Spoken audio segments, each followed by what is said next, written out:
अब जो परमात्मा का प्रश्न है वो कुछ अलग से है। उसमें है कि श्रवणोपासक की क्रिया क्या होती है। जो श्रवणोपासक सामायिक की साधना में है और श्रवणों के उपाश्रय में बैठा हुआ है, उसके क्या एरैपथी की क्रिया होती है, क्या सांप्रायिक की होती है? बोलो, कौन सी होगी, एरैपथी की या सांप्रायिक की? एरैपथी की। एरैपथी की, बहुत सरस, याद रही गયું તમને। श्रवणों के उपाश्रय में जो बैठा हुआ है वो एरैपथी की क्रिया करेगा, और जो संसार में घर में बैठा है वो ही सांप्रायिक की करेगा। बराबर बराबर।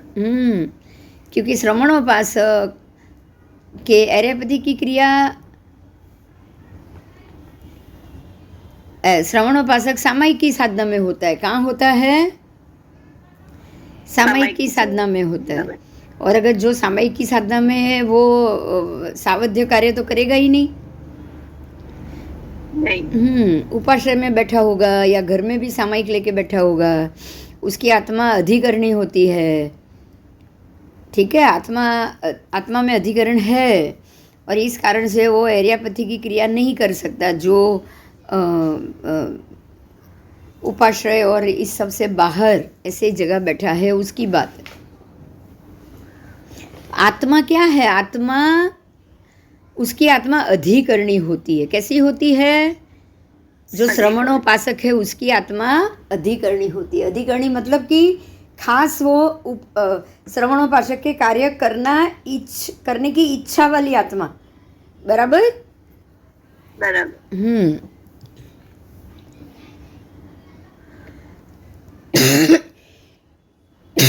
आत्मा अधिकरण है। आत्मा क्या है? अधिकरण है। इस कारण उसके एरैपथी की क्रिया नहीं हो सकती, पर उसकी सांप्रायिक की क्रिया होती है। अगर वो एरैपथी की करने लग जाएगा तो अधिकरण चला जाएगा ना। हाँ।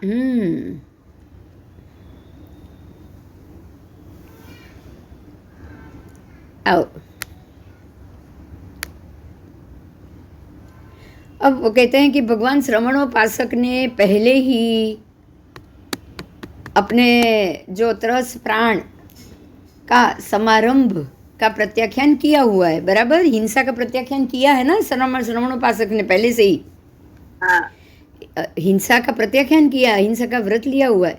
पृथ्वी का जीव के समारंभ का भी प्रत्याख्यान, पर पृथ्वी का एक जीव के समारंभ का प्रत्याख्यान उसने नहीं किया है। समझ में आया? हाँ, त्रस जीव का तो किया है, लेकिन पृथ्वी का किया है क्या? वो चलना बंद कर देगा? नहीं, उठना बैठना चलना कुछ भी बंद नहीं कर रहा है। तो पृथ्वी का एक का उसने प्रत्याख्यान नहीं किया हुआ है।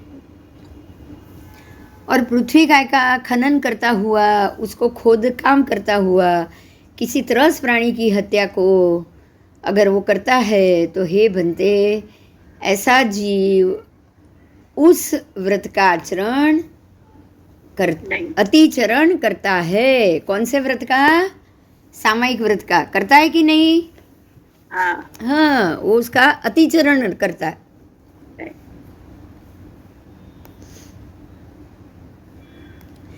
अगर आप वो श्रवणोपासक है तो वो उस त्रस प्राणी के वध के संकल्प की प्रवृत्ति नहीं कर सकता। बराबर, नहीं तो हम तो घर में तो सब कर लेते हैं, दवाई डाल देते हैं, फ्लीट छंटवा लेते हैं, सब कर लेते हैं। तो उपाश्रय में जाना और वहाँ बैठने का फायदा तो है ही ना बड़ा। आप अशुभ कर्मों से दूर रहोगे। श्रवण प्रति लाभ से लाभ। तो हे बनते, श्रवणोपासक अथवा माहण यानी कि श्रवण साधु, उनको अभिलषणीय और ऐषणीय अशन पान खाद्य स्वाद्य से प्रतिलाभित करता हुआ जीव क्या प्राप्त करता है? अगर आप किसी साधु को ऐषणीय, उनको जो योग्य है वो आहार, अभिलष ऐषणीय, जो उनको अति प्रिय हो ऐसा आहार, खाद्य और स्वाद्य की सामग्री आपका प्रतिलाभ लो और आप उनको भोराओ तो आपको क्या मिलेगा बोलो?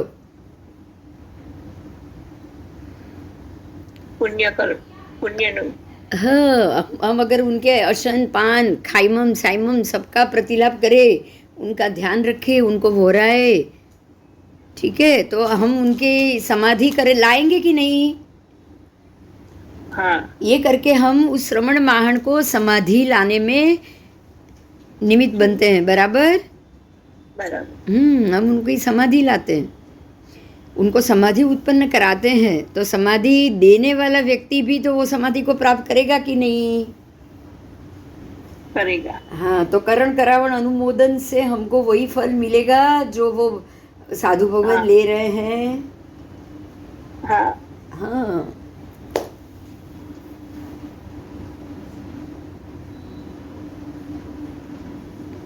उनको समाधि देने वाला व्यक्ति भी उसी समाधि को प्राप्त करता है। आप सोचो कि आप खाली जो सोचोगे वैसा प्राप्त करोगे, सीधी बात है। आप सोचो कि श्रेणिक राजा ने भगवान महावीर को इतना प्रेम किया कि बस उनको भगवान के पास ही रहना था, भगवान जैसा ही बनना था, तो उनके मन में भगवान के प्रति आदर था, तो वो भगवान जैसे ही बन रहे कि नहीं बन रहे? बन रहे। बराबर उन्हीं की आयु, उनके ही जैसा नाम, उनके ही जैसे पहले तीर्थंकर, सब कुछ उन्होंने ले लिया, लिया ना?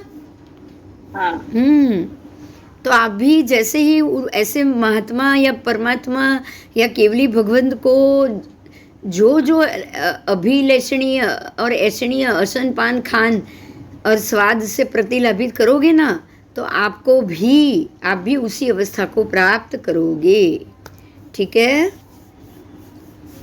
हाँ, तो ऐसा ये सब चीज़ क्या देता है?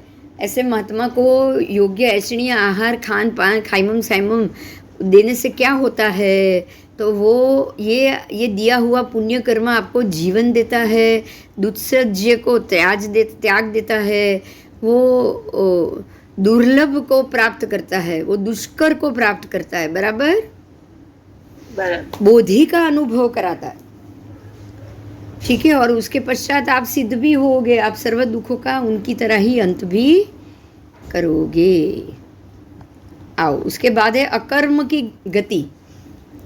अकर्म की गति की बात की है, क्या अकर्म की गति होती है? भगवान कह रहे हैं हाँ होती, अकर्म की भी गति होती है। अकर्म क्या है? कौन से कारण से अकर्म की गति होती है? अब ये अकर्म की गति की बात है। अकर्म की गति निसंगता, निरंजनता, निरज्जनता, गति परिणाम, बंधन छेदन, निरिंधनता और पूर्व प्रयोग, इन कारणों से अकर्म की भी गति होती है। तो ये सब क्या है? क्वेश्चन होगा ना? परमात्मा कहते हैं कोई पुरुष सूखे निश्छिद्र मतलब छिद्र रहित निरुपहत तुम्बे का पहले परिक्रम करता है, फिर दर्भ और कुश से उसका वेष्टन करता है और वेष्टित करके 8 मिट्टी के लेपों से उसको लीपता है, लीप करके धूप में रख देता है और प्रभूत शुष्क होने पर उसे अथाह अतरणीय पुरुष से अधिक परिमाण वाले जल में प्रक्षिप्त कर देता है। ध्यान से सुनिए, अगर कोई पुरुष इतना तुम्बा ले, तुम्बा यानी माटी का हांडा, बराबर,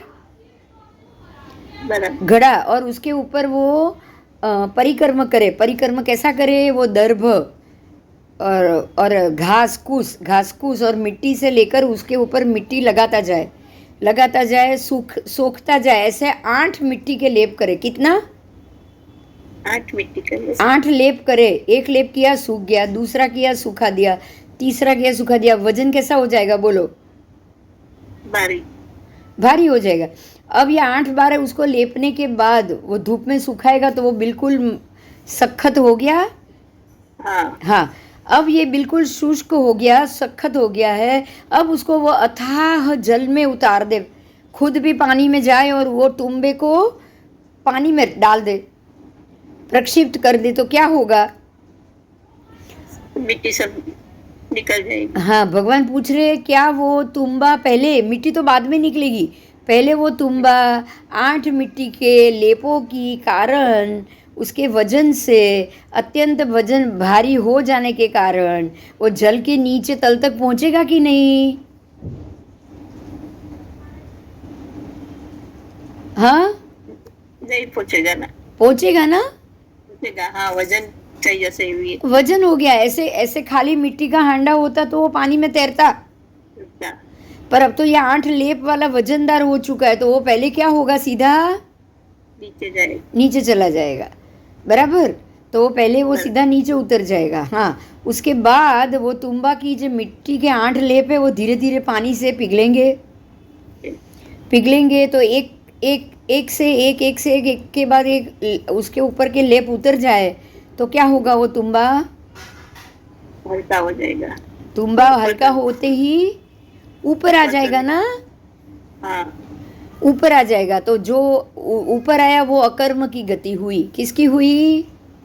अकर्म की गति। यस, तो अकर्म की गति, निसंगता, निर्जरता और गति परिणाम, इन कारणों से अकर्म की गति होती है। समझ में आया? हाँ, कि आपने कर्म कर्म किया, देखिए कर्म किया, उसको लेप के वजनदार किया तो वो नीचे चला गया, तो ये तो उसका, आपने कर्म किया उसके कारण हुआ ना। तो जब आपका कर्म अकर्म हो जाए तो क्या होगा? हल्के हो जाएगा, ऊपर आ जाएगा। हाँ, हमारे कर्म को हमको क्या करना पड़ेगा? अब हल्का करना हमें हमारे कर्मों को अकर्म करना पड़ेगा। पड़ेगा। वो हल्का हल्का तो होगा, लेकिन हमको क्या करना पड़ेगा, उसको बिल्कुल निकाल देना पड़ेगा आत्मा के ऊपर से, तुमड़े के ऊपर से। तुमड़े के ऊपर से वो मिट्टी निकल जाए और हमारे आत्मा के ऊपर से कर्म निकल जाए तो अकर्म। अकर्म हुआ ना, अकर्म की गति हुई कि नहीं? हाँ, तो अब क्या होगा? फल, फल मोक्ष। आप निबंधन हो गए, हाँ, आप निबंधन हो गए, आप बिल्कुल निर्जर हो गए कर्म से, हाँ, कर्म से निसंग हो गए। कैसे हुए? कर्म ने आपका संग छोड़ दिया, बराबर। कर्म ने आपका संग छोड़ दिया, जैसे वो हांडे को मिट्टी ने छोड़ दिया, छोड़। ऐसे ही आपके आत्मा को भी कर्म ने छोड़ दिया। तो आप, हमारा आत्मा भी ऐसे तुमड़े की तरह है। कैसा है? तुमड़े की तरह। और हम जो भी कर्म लगाते हैं वो लेप, मिट्टी, लेशिया के साथ उसको लेपित कर करके लगाते हैं। 1 पड़, 2 पड़, 3 पड़, ऐसा संख्य पड़ बना के बैठे हैं आत्मा के प्रदेशों के ऊपर। बोलो। हाँ, तो ये हम कर्म करके बैठे हैं, अब हमको क्या करना पड़ेगा? निकल। अकर्म। अकर्म। अब आप अकर्म करोगे तो ही वो लेप निकलेगा। हाँ, तो वो लेप निकालने के लिए आपको अकर्म होना पड़ेगा। जैसे आप अकर्म होगे तो किसके कारण वो लेप कर्म छूट जाएंगे? निसंगता के। अब उसको संग नहीं मिला ना, नहीं। नहीं, निर्जर हो गया वो, अभी हाँ, हो गया, तो गति परिणाम भी हुआ उसके कारण। हाँ, अकर्म से गति परिणाम हो गया। अकर्म से क्या हुआ? सारा जो ऊपर का कर्म का जो लेप हुआ था वो सारा खत्म हो गया। ठीक है, तो इस कारणों से अकर्म की भी गति होती है। यहाँ आई ना अकर्म को गति। हाँ, कितना बढ़िया समझाया है तुमड़े के उदाहरण से। अकर्म की गति, भगवान बंधन का छेद होने से अकर्म की गति कैसे होती है? अब बंधन का छेद करो तो भी अकर्म की गति हुई, बराबर? तो बंधन का छेद कैसे करोगे? आप बंधन को छेदोगे कैसे? तो गौतम, जैसे कोई एक गोल चने की फली, गोल चना आता है, वो चने की फली, एक मूंग की फली, एक उड़द की फली, एक श्यामली की फली और एरंड फल, जो धूप लगने के कारण बिल्कुल सूख गया हो और उसके अंदर बीज प्रस्फुरित हो, ऊपर की ओर वो उछल के आ जाए, अंदर ये फली में से तो उछलेंगे तो ऊपर की तरफ खुलेंगे ना पत्ते और सब। हाँ हाँ, तो ऊपर की तरफ उछलते कि नहीं। इसी प्रकार बंधन का छेदन होने से अकर्म की गति होती है। बंधन की छेदन हो जाए ना, आपका बंधन है वो अगर उसका छेद हो जाए ना, वो निकल जाए ना, तो वो जैसे फली में से कैसे बीज में से पत्ते कैसे बाहर आ जाएंगे, इसी तरह से ये उसकी गति भी हो जाएगी अकर्म की। समझ में आया? हाँ निरिंधन होने के कारण अकर्म की गति कैसे होती है? तो अब निरिंधन का मतलब समझाया है।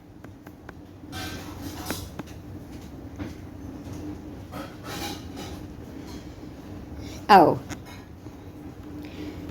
अब इंजन से, जैसे इंजन से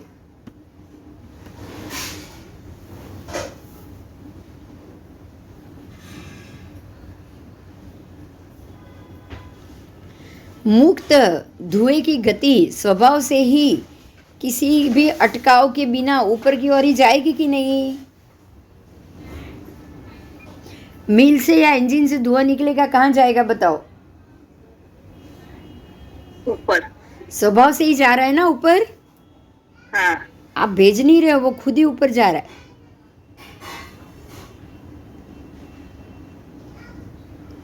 तो इसी प्रकार से निरंधन होने के कारण अकर्म की भी गति होती है। ठीक है? हाँ आओ, पूर्व प्रयोग से अकर्म की गति कैसे होगी? पूर्व प्रयोग से तो कोई पुरुष, कोई धनुष से छूटे हुए बाण, आपने धनुष में से बाण छोड़ा और वो छूटे हुए बाण किसी का भी आघात ना करे और लक्ष्य की ओर गति करे, करता है कि नहीं? आप धनुष में से किसी ने बाण छोड़ा तो बीच में कुछ आघात करने जाएगा टेढ़ा मेढ़ा?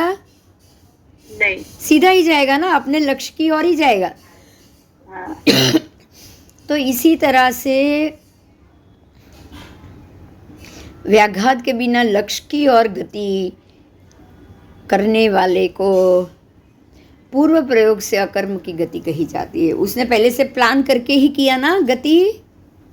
हाँ हाँ, पहले से प्लान करके बाद में उसने धनुष छोड़ा, तो प्लान करके गति हुई, इसलिए पूर्व प्रयोग से वो अकर्म की गति कही जाएगी। गौतम, ऐसे कोई धनुष से छूटे हुए बाण के किसी व्याघात के बिना लक्ष्य की ओर गति करे उसको। और दूसरा, इसी प्रकार से निसंगता, निरंजनता, गति परिणाम, बंधन छेदन, शिथिलता और पूर्व प्रयोग, आपको सब पता चल गया? उन सब के कारण अकर्म की गति होती है।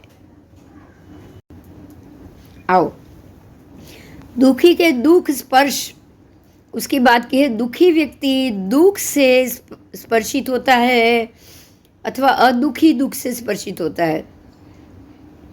भगवान कह रहे हैं कि दुखी दुख से स्पर्शित होता है, अदुखी दुख से स्पर्शित नहीं होता है। लो, आज और नई बात सुनी। कैसे पता है? अगर आप मन से दुखी हो तो कोई भी दुख आपको स्पर्शित कर लेगा। समझ में आया? हाँ, अगर आप मन में दुखी, दुख से दुखी, आपको सुख दिखे ही नहीं, आपको हर तरफ दुखी दुखे, हर एक बात में दुख दुखे, दुखी आपको दिखे, तो आप तुरंत दुख से स्पर्शित हो जाओगे। ऐसा कहते हैं ना कि नेगेटिव हो उसको नेगेटिव ही मिलता है, नेगेटिव ही सोचता है। है ना? वो नेगेटिव जल्दी पकड़ता है। और अदुखी दुख से कभी स्पर्शित ही नहीं होता। मतलब अगर कोई अदुखी है, प्रसन्न है, आनंद में है, उसको कितने भी दुख है, दुख लगेगा ही नहीं। और ये भगवान कह रहे हैं, बोलो। कहने का अर्थ, तात्पर्य ये है कि अगर आप दुखी हो तो आप दुख को ही पकड़ोगे। समझ में आया? और आप आनंदित हो, प्रसन्नचित हो तो प्रसन्नता को ही पकड़ोगे। ऐसे ही क्रोधी है, अंदर से ही क्रोध अंदर ही भरा हुआ है, तो किसी भी छोटी सी छोटी बात में भी वो क्रोध को ही पकड़ेगा। समझ में आ रहा है? हाँ, ऐसे ही अगर आप कोई झूठ बोलने की आदत है किसी की, बात बात में वो झूठ इसीलिए बोल रहा है क्योंकि वो झूठ को ही पकड़ रहा है, उसको झूठ ही अच्छा लगता है। और उस प्रकार से देखे हरिश्चंद्र जैसे सत्यवादी जिसने अपने वो सत्य से स्पर्शित हो चुके हो, तो वो सत्य के अलावा कभी भी झूठ को पकड़ोगे ही नहीं। तो इससे एक बहुत बड़ी बात क्लियर हो रही है कि इंसान अपने मन में जिस चीज को लेकर बैठा है उसी को ही स्पर्श करेगा। समझ में आया? हाँ, हाँ, अगर बात बात में रोना, अगर कोई रो रहा है तो वो बात बात में रोना है तो वो रोने को ही पसंद करता है। फिर खुश होने की बात आ जाए तब भी वो रो लेगा। लेगा ना, बोलो?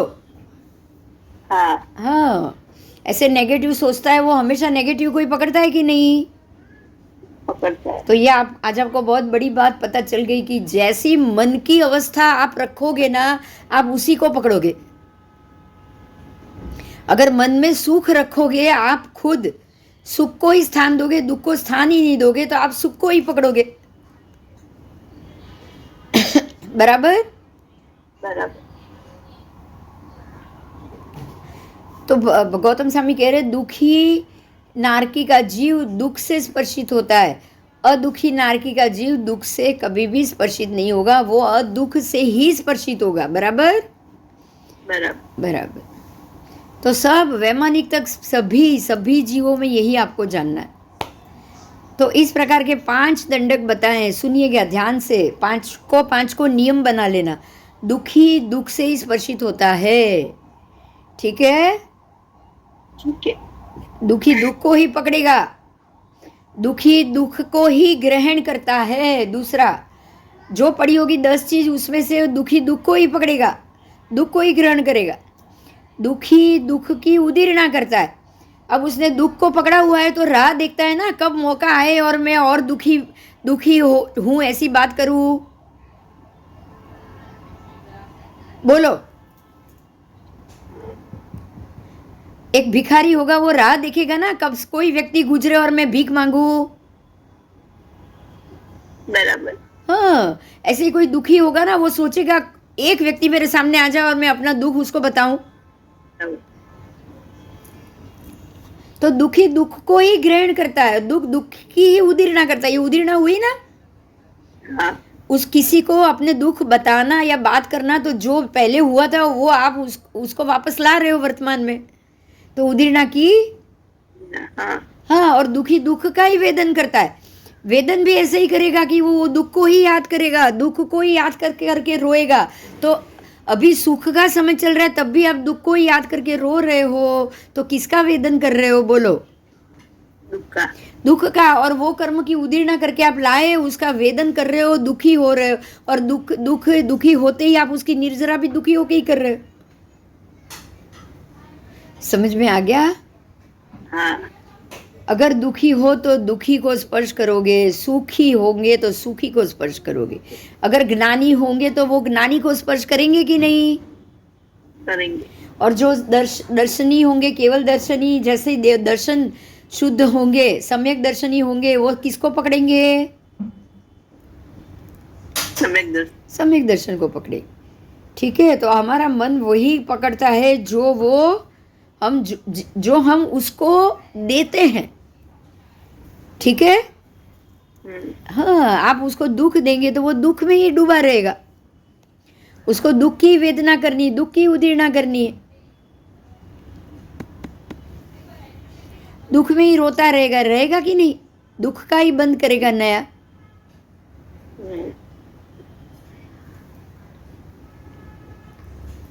चलो, अब एरियापैथी की सांप्रायिक की क्रिया जो पहले हो चुकी है, लेकिन फिर भी जो प्रश्न है उसको तो हम करेंगे ही करेंगे। जो अणगार अनायुक्त दशा में, ठीक है, दत्तचित ना होकर चलता है, खड़ा होता है, बैठता है, लेटता है, वस्त्र पास्त्र कंबल आदि प्रोच्छन्न सब करता है, ठीक है, तो भगवान क्या उसे एरियापैथी की लगती है या सांप्राई की लगती है? वो अनायुक्त दशा में कर रहा है, कोई भी दत्तचित नहीं होके कर रहा है, तो क्या लगेगा बोलो? संप्राई की। संप्राई की। एरियापैथी का तो सवाल ही नहीं है, उसकी क्रिया एरियापैथी की होती ही नहीं है, उसकी अपेक्षा, उसकी क्रिया सांप्रायिकी की अपेक्षा से होती है। क्यों? क्योंकि उसके मन में चाह ही नहीं है ना कि मैं किसी को बचाऊं। हाँ हाँ, उसके क्रोध, मान, माया, लोभ सब व्यवच्छिन्न हो जाएंगे। कैसा हो जाएंगे? व्यवच्छिन्न हो जाएंगे। ठीक है, एरियापैथी की क्रिया होगी उसको, उसके क्रोध, मान, माया, लोभ और बढ़ जाएंगे। बढ़ेंगे कि नहीं? हाँ और उसको सांप्रायिक की क्रिया लगेगी। सूत्र के अनुसार चलने वाले एरियापैथी की क्रिया होगी, और जो यथा योग्य सूत्र के अनुसार उत्सूत्र, उत्सूत्र यानी उल्टा सूत्र, समझ में आ रहा है? दो है, एक यथा योग्य सूत्र, एक उत्सूत्र। उत्सूत्र सूत्र, यथा योग्य सूत्र है वो केवल ज्ञानी है ना?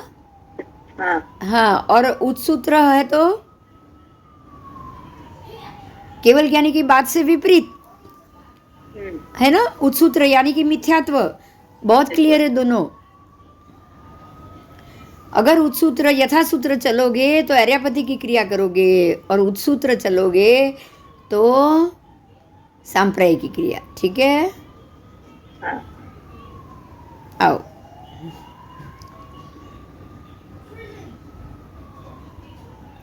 ऐसा इंसान उत्सूत्र ही चलता है, और वो इस अपेक्षा से कहा जा रहा है। आगे जाएंगे। अंगार आदि दोष, अंगार आदि दोष से दूषित पान भोजन। देखिए, दूषित पान भोजन खाने से भी मति दूषित होगी। ये बहुत ज़रूरी है कि आप दूषित ना खाओ, सुषित खाओ। ठीक है? अंगार यानी कि देवता, सधूम, धुमाड़े के सहित ऐसा घृत ग्रथित आसन हो तो वो आहार, ऐसा आसक्त होकर अगर वो आहार कर रहा है, मूर्छित करके कर रहा है, घृत करके कर रहा है, ग्रथित करके कर रहा है, तो वो पान भोजन नहीं है, वो अंगार है। क्या है? अंगार है। आप अंगार खा रहे हो, अंगार दोष युजित भोजन हो गया। आप गुस्से से खाओगे तो भोजन भी गुस्सा होके अंदर जाएगा, जाएगा ना? हाँ तो उसको अंगार दोष बोला गया है। क्या? अंगार दोष। अंगार दोष बोला गया। और ऐसे आपने खाना बनाया होगा और महात्मा लेंगे तो भी क्या होगा? अंगार दोष युक्त। हाँ, अंगार दोष युक्त खाना। आओ, तो गौतम स्वामी को भगवान कह रहे हैं, गौतम, जो निर्ग्रंथ अथवा निर्ग्रंथी अभिलषणीय और ऐषणीय अशन पान खाद्य और स्वाध्य का प्रतिग्रहण करके उसमें मूर्छित, गृद्धा, ग्रथित और आसक्त होकर आहार करे तो वो भी पान भोजन अंगार सहित है। समझ में आया? अगर निर्ग्रंथ और निर्ग्रंथी भी होंगे और वो ऐसी ही ऐषणीय भोजन, अभिलेषणीय भोजन करेंगे तो वो अंगार बन जाएगा उनके लिए। आओ।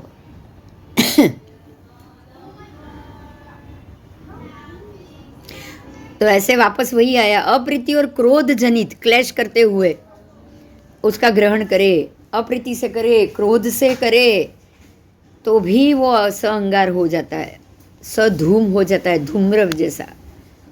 आओ, जो निर्ग्रंथ और निर्ग्रंथी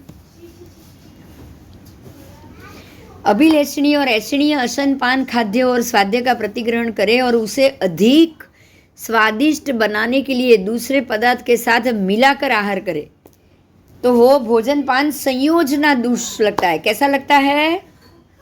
संयोजन। उन्होंने संयोजन किया ना भाई। ऐसा सोच लो कि भाई ये जो आया है आज भोजन में, रायता आया है, वो तीखा है, वो तीखा है, और कहीं और से दही आया है, तो अब दोनों को इकट्ठा कर लो तो वो तीखा कम हो जाएगा, ऐसा सोचा ना? हाँ हाँ, तो ये सोचने से भी दोष लगेगा, और वो ये दोष लगेगा, वो होगा संयोजना दोष। बराबर? तो इसलिए उनको ये स्वाद के अनुसार संयोजना भी करनी नहीं होती है, इसलिए तो वो सब चीज़ एक साथ में ग्रहण करते हैं ना, हाँ कि संयोजना की बारी ही नहीं आए। बराबर?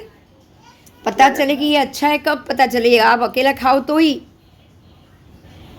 सबके साथ सब्जियां कुछ खाओगे तो मालूम भी नहीं पड़ेगा ना कि कौन सी सब्जी कड़वी थी, कौन सी अच्छी थी। बोलो। हाँ हाँ,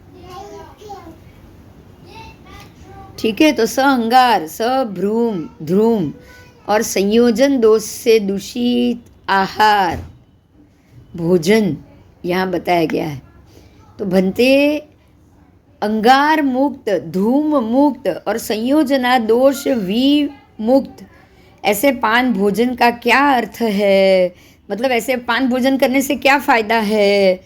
तो परमात्मा कह रहे हैं कि गौतम, जो निर्ग्रंथ और निर्ग्रंथी ऐसा भोजन करेंगे, उनका ऐषणीय अशन पान खाद्य पाद्य वो ग्रहण करने समय वो अमूर्छित हैं, अग्रुद्ध हैं, अग्रथित हैं और अनासक्त हैं, और वो आहार करने बैठे हो और वो आहार कर रहे हो,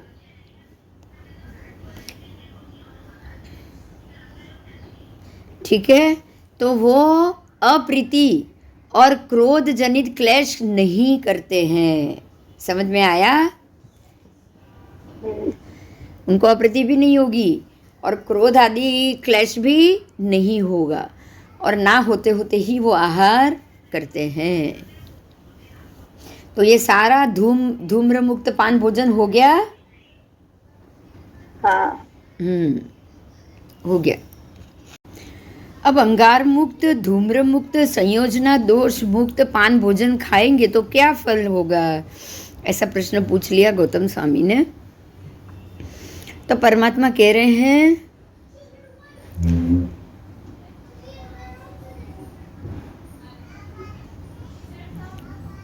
जो निर्ग्रंथ अथवा निर्ग्रंथी इस प्रकार के अशन पान खाद्य स्वाद्य भोजन सूर्योदय से पहले प्रतिग्रहण करके सूर्य के उगने पर आहार करे, सूर्योदय से पहले ग्रहण करे और सूर्य के उगने पर आहार करे, वो क्षेत्र अतिक्रांत पान भोजन है। कैसा? क्षेत्र को अतिक्रांत कर लिया है उसने। क्यों? क्योंकि सूर्योदय से पहले ग्रहण किया हुआ है। समझ में आ रहा है? हाँ। इसलिए सूर्योदय से पहले भी उसको ग्रहण नहीं करना है, उसको ग्रहण भी सूर्योदय के बाद ही करना है। अगर आप पहले कर रहे हो तो उसको क्षेत्र अतिक्रांत कहा जाएगा। ठीक है? आओ। अब उसके बाद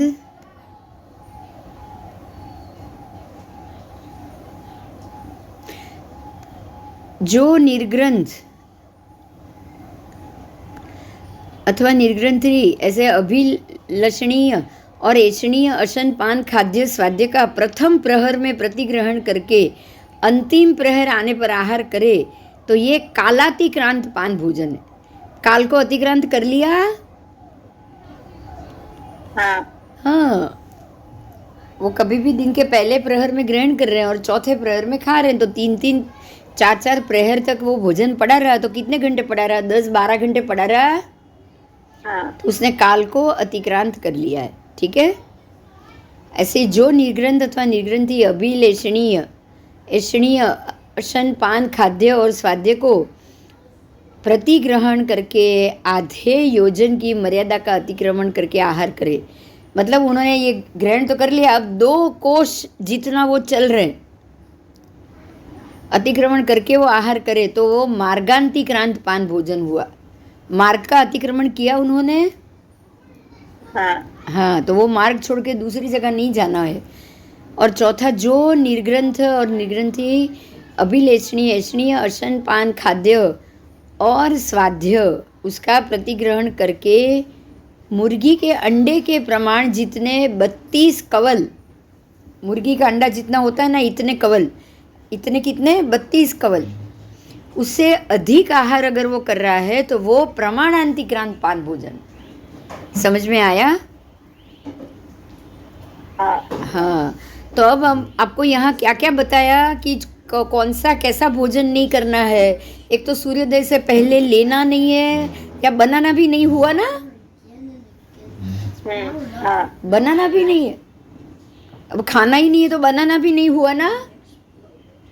हाँ हाँ, तो भोजन बाद में ही लेना है और बाद में ही खाना भी है। आओ, दूसरा ये हुआ कि पहले प्रहर में लेकर चौथे प्रहर तक उसको रखना नहीं है, बराबर। तीसरा ये हुआ कि एक जगह से लिया है और 2 कोस दूर जाके आप आहार कर रहे हो तो वो भी नहीं चलेगा। और चौथा ये हुआ कि प्रमाण को अतिक्रांत कर लिया, खाली 32 कवल ही खाना था, उसकी जगह ज़्यादा खा लिया तो प्रमाण भी ज़्यादा हो गया। तो ये सबका दोष लगता है। श्रमणी को लगेगा तो क्या हमको नहीं लगेगा? बताओ। लगेगा। हमको भी लगेगा, हमको भी इसका ध्यान रखना है। आओ, अब यहाँ कुछ और बात है। मुर्गे के अंडे की बात आई थी, तो मुर्गे के अंडे जितना कवल 32 कवल तो वो बोला गया है, पर अब इससे भी कम 8 ही कवल अगर कोई आहार करे तो वो अल्पाहारी। अल्पाहारी कितना करेगा?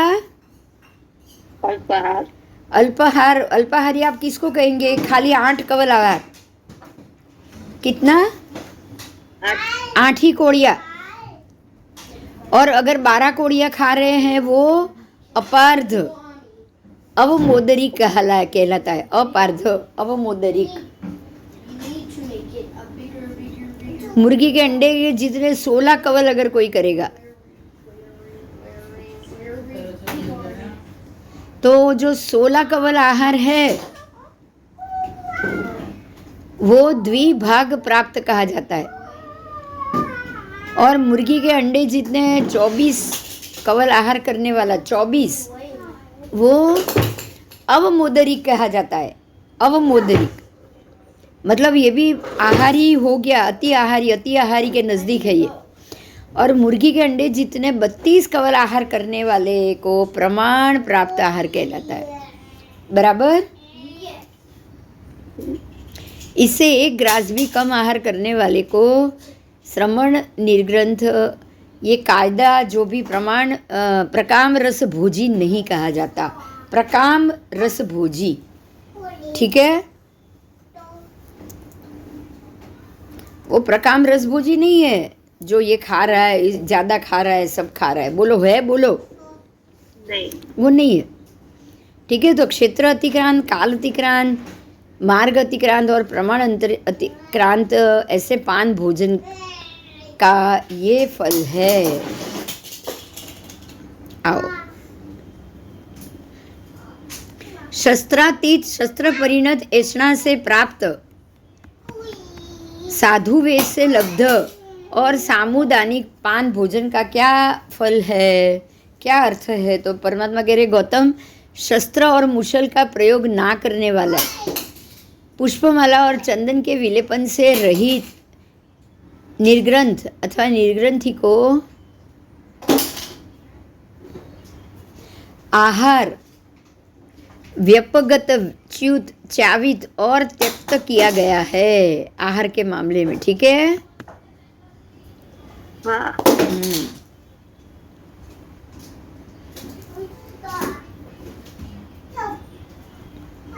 आओ, जीव शरीर वाला, जीव रहित, त्यक्त जीव शरीर वाला और जीव रहित, साधु के निमित्त न किया हो, न कराया हो और न संकल्प भी नहीं लिया है। मरते वक्त साधु का निमित्त भी नहीं मिला, ना ही कोई पचखाने आदि कुछ लिया, तो ऐसे जीव मनुष्य 9 कोटि से परिशुद्ध, 10 दोष से भी प्रभु, उद्गम और उत्पादन और ऐषणा से परिशुद्ध होते हैं, और अंगार, धूम या संयोजना दोष से भी मुक्त होते हैं। तो आपको ऐसे साधु की तरह भोजन पान पे अवश्य ध्यान रखना चाहिए, बराबर। बराबर।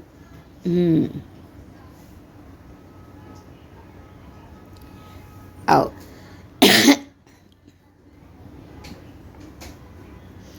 अब उसके बाद साधु के निमित्त ना किया भोजन, न संकल्पित किया हो और 9 कोटि से परिशुद्ध हो, 10 दोष से भी प्रमुक्त हो, उद्गम उत्पादन ऐसा से भी शुद्ध हो, अंगार धूम संयोजना आदि दोषों से भी ये मुक्त हो, ऐसा आहार करने वाले सूर असुर और यव शब्द ना करते हुए अधिक शीघ्रता से और ना अधिक विलंब से भूमि पर नहीं रहकर गाड़ी के अधिक पहिए की धुरी पर किए जाने वाले